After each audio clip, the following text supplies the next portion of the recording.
Oh my goodness, it's a rebuttal cubed. Anna Kasparian giving the kiss of debating death to Stefan Menu.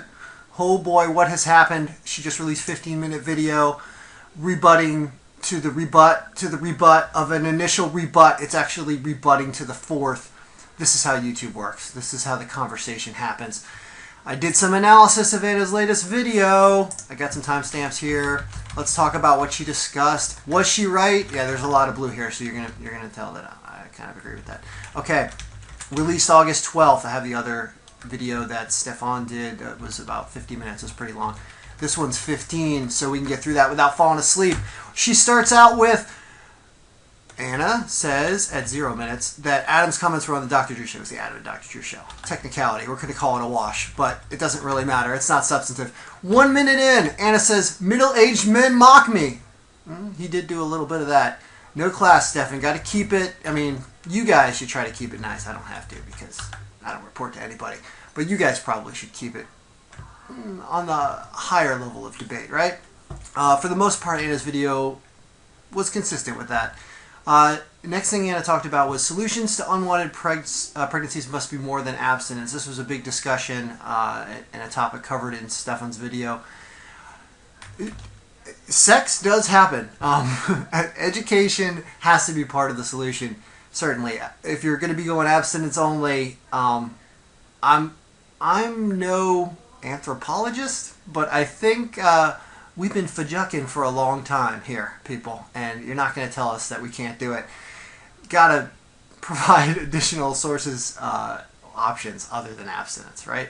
Abstinence is just saying problem needs to just go away. Go away, problem. If you don't want diarrhea, don't eat and don't drink. Sure, you'll probably won't have a bowel movement for a while. So it's clearly not a solution. Anna's totally right on that. I mean, if you look at overall what happened here, I've got both videos in here, but if we look at just the video on the 12th and we take a look at who's right, I got Anna right 80% of the time, and that 14% of it's a wash is just that one statement right here about it being on the Adam and Drew show and not the Dr. Drew show.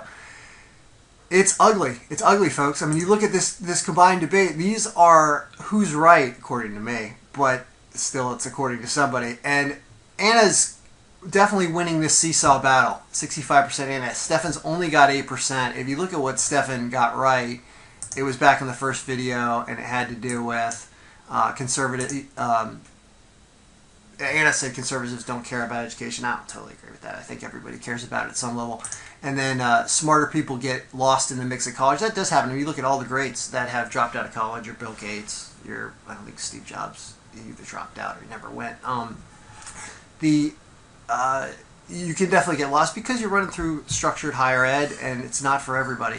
So it should be an individual choice. And that was addressed in Anna's video on the 12th, on Monday, where she talks about, is college worth attending? We do live in a world of certifications. It matters.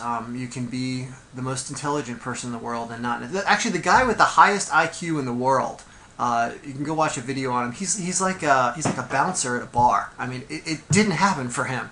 He's supposedly tests higher than anyone else, yet hasn't fulfilled the dreams of what you would think he would have done with his life. So, of course, IQ is not the only determinant, and Stefan's comments about IQ being constant throughout life, and we should only prop up those who have an IQ, or support those who have a high IQ, I should say, I mean, that just diminishes his arguments.